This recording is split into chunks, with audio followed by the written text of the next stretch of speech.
Welcome to this week's read along with Books or Wings. My name is Curtis Williams. Ricky the Rock That Couldn't Roll, written by Mr. J. Illustrated by Aaron Wozniak.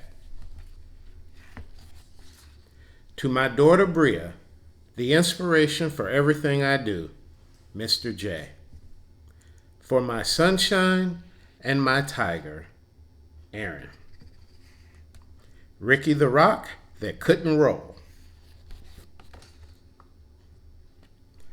Over the lake and out past the bay was a green grassy hill where the rocks came to play.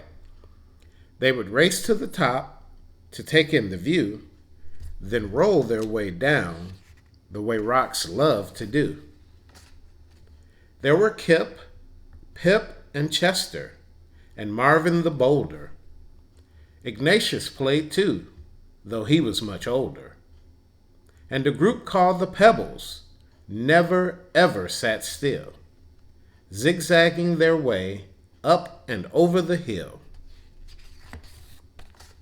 Kaya was a meteorite and not from this planet, and Maya was lava but taken for granted.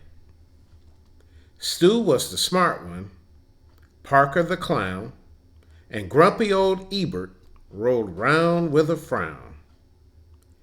Gabby was sassy, Lessie had flair, Emma was giggly, and Hud had black hair. But the one trait that seemed to be shared by them all was that every rock there was shaped like a ball. And because they were round, they could easily roll through the grass, past the lake, and up over the knoll.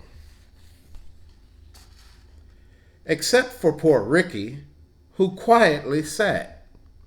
You see, Ricky couldn't roll because one side was flat.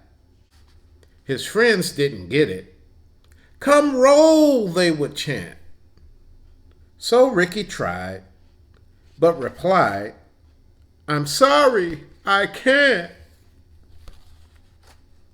But the rocks were determined. They were sure they could solve Ricky's flat-sided problem and help him revolve.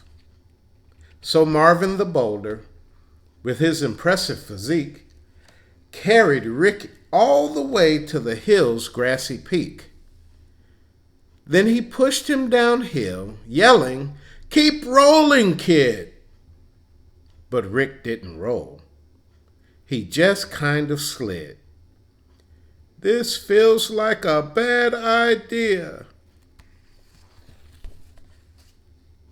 Well, the rocks weren't done, not by a mile.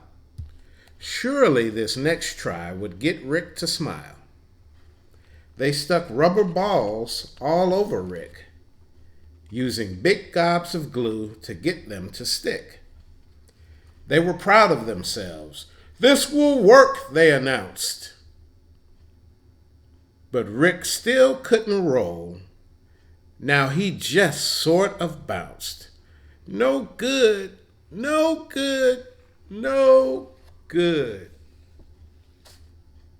Well, they pushed and they pulled, trying every which way to get Rick to roll, but by the end of the day, nothing had worked.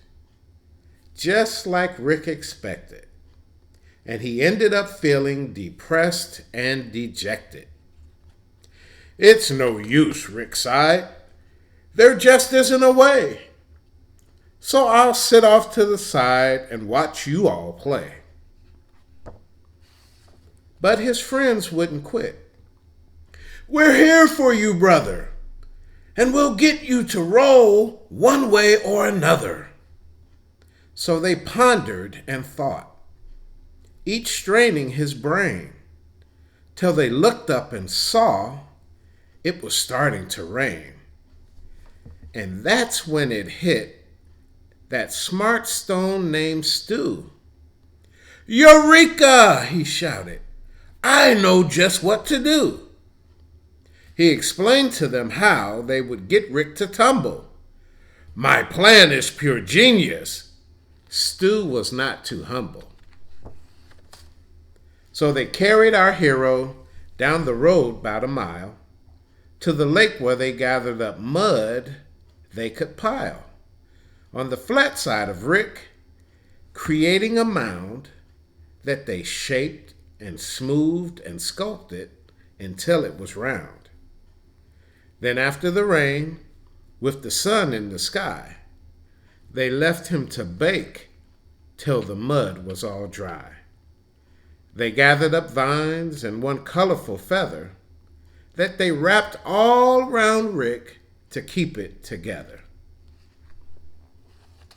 When the last knot was tied and the work was all done, the only step left was for Rick to have fun.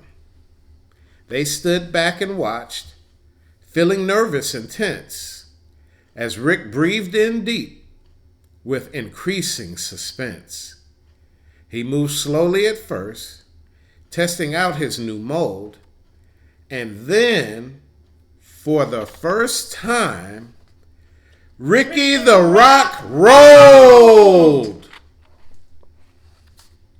So Bria, the ladybug, who'd been there from the start, felt a surge of pure joy swell up in her heart.